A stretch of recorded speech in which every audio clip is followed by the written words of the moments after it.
Zbulimi i mesazheve të harruara të ëndrave sipas urtësisë budiste. Para se të ndiqni këtë artikull, mos harroni të pëlqeni faqen tonë. A je zgjuar ndonjëherë me një ndjesë të çuditshme, sikur diçka e rëndësishme ka ndodhur gjatë gjumit, por nuk mund ta kujtosh? Një ndjenjë e vagullt, një shkëlqim drite pas syve, apo një emër që zhduket sapo hap syt? Kjo ndjesi mund të jetë shpirti yt që përpiqet të flasë, por mesazhi i tij shpërbëhet para se ta kapësh. Sipas mësimeve budiste, harresa e ëndrave nuk është thjesht një fenomen i zakonshëm, është një sinjal i një bllokimi shpirtëror. Le të zbulojmë çfarë thot urtësia e lashtë budiste për ëndrat e harruara, pse ndodh kjo dhe si mund të rikthejmë lidhjen me këto mesazhe të çmuara. Ëndrat, portale të shenjta. Në budizëm, ëndrat shihen si shumë më tepër se imazhe të rastësishme apo aktivitet nervor. Ato janë portale të shenjta, kalime drejt mbretërive të larta, kujtesës karmike dhe transformimit personal. Kur trupi pushon, shpirti udhëton duke lundruar në dimensione delikate ku takon simbole, mësime apo edhe udhërrëfyes shpirtëror. Të harrosh këto përvoja është sikur të refuzosh një ftesë në një tempull hyjnor. Mesazhet zhduken jo sepse janë pa kuptim, por sepse mendja jote e vetëdijshme nuk është gati t'i pranojë. Sipas sutrave të lashta, harresa e ëndrave shpesh lidhet me bllokime emocionale, mbetje të dhimbjes së pasgjidhur, frikës, fajit, turpit apo traumës. Këto krijojnë një mjegull rreth vizionit të brendshëm, të cilën mjeshtrat budist e quajnë Maya ose Nidë, iluzioni që pengon zgjimin shpirtëror. Kjo mjegull vepron si një mekanizëm mbrojtës, por edhe si një kurth, duke bllokuar mesazhet që shpirti yt përpiqet të përcjellë. Pse harrojmë ëndrat? Harresa e ëndrave mund të vijë nga frika nga ndryshimi, e vërteta apo e panjohura. Ëndrat shpesh zbulojnë atë që kemi shmangur dhe egoja, duke ndjerë një sfidë ndaj kontrollit të saj, mbyll portën. Ti zgjohesh pa pritur dhe kujtimi zhduket.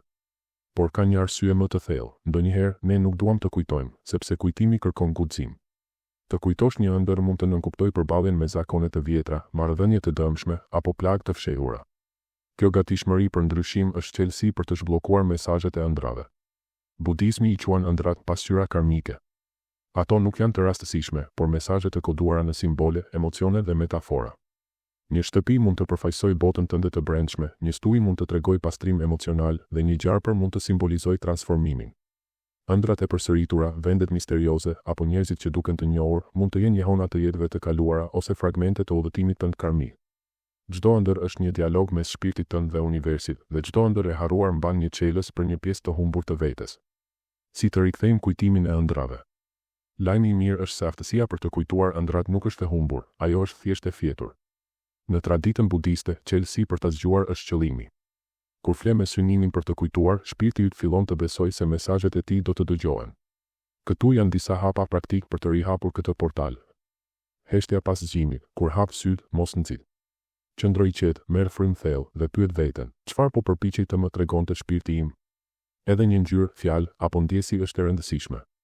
Mbaj një ditare ëndrash, vendos një fletore pranë shtratit dhe shkruaj çdo detaj që të vjen në mendje. Kjo dërgon një sinjal te nëmbëdia jote, jam gati të kujtoj. Rituale përpara gjumit, provo frymëmarrje të thellë, meditim të shkurtër ose përsëritjen e një mantre. Disa vendosin një kristal ametisti në një jastëk për të rritur qartësinë e ëndrave. Këto mjete ndihmojnë në rreshtimin e energjisë tënde.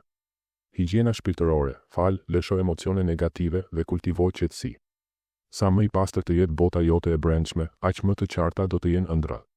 Deklaro gatishmërinë, thuaj me zë të lartë ose shkruaj, jam gati të kujtoj, jam gati të dëgjoj. Kjo deklarat fuqizon qëllimin tënd dhe fton përgjigjen e universit. Ëndrat si udhërrëfyes. Të kujtosh ëndrat nuk është thjesht rikuperimi i kujtimeve, është rikthimi i një lidhjeje me veten tënde më të thellë. Ëndrat janë një bisedë me hyjnoren, një udhëzues për shpirtin tënd. Çdo ëndër, sado e çuditshme apo simbolike, përmban një dhuratë, një copës të mozaikut tënd personal që pret të bashkohet me tërsinë. Sonte, para se të flesh, vendos dorën mbi zemër dhe thuaj, jam gati të kujtoj, jam gati të dëgjoj shpirtin tim. Me qetësi, guxim dhe qëllim, mund të zhbllokosh portalin e ëndrave dhe të zbulosh mesazhet që shpirti yt ka dashur gjithmonë të ndajë. Kur fillon të dëgjosh, ëndrat do të flasin sërish, jo si fantazi, por si udhërrëfyes të vërtet për udhëtimin tënd shpirtëror.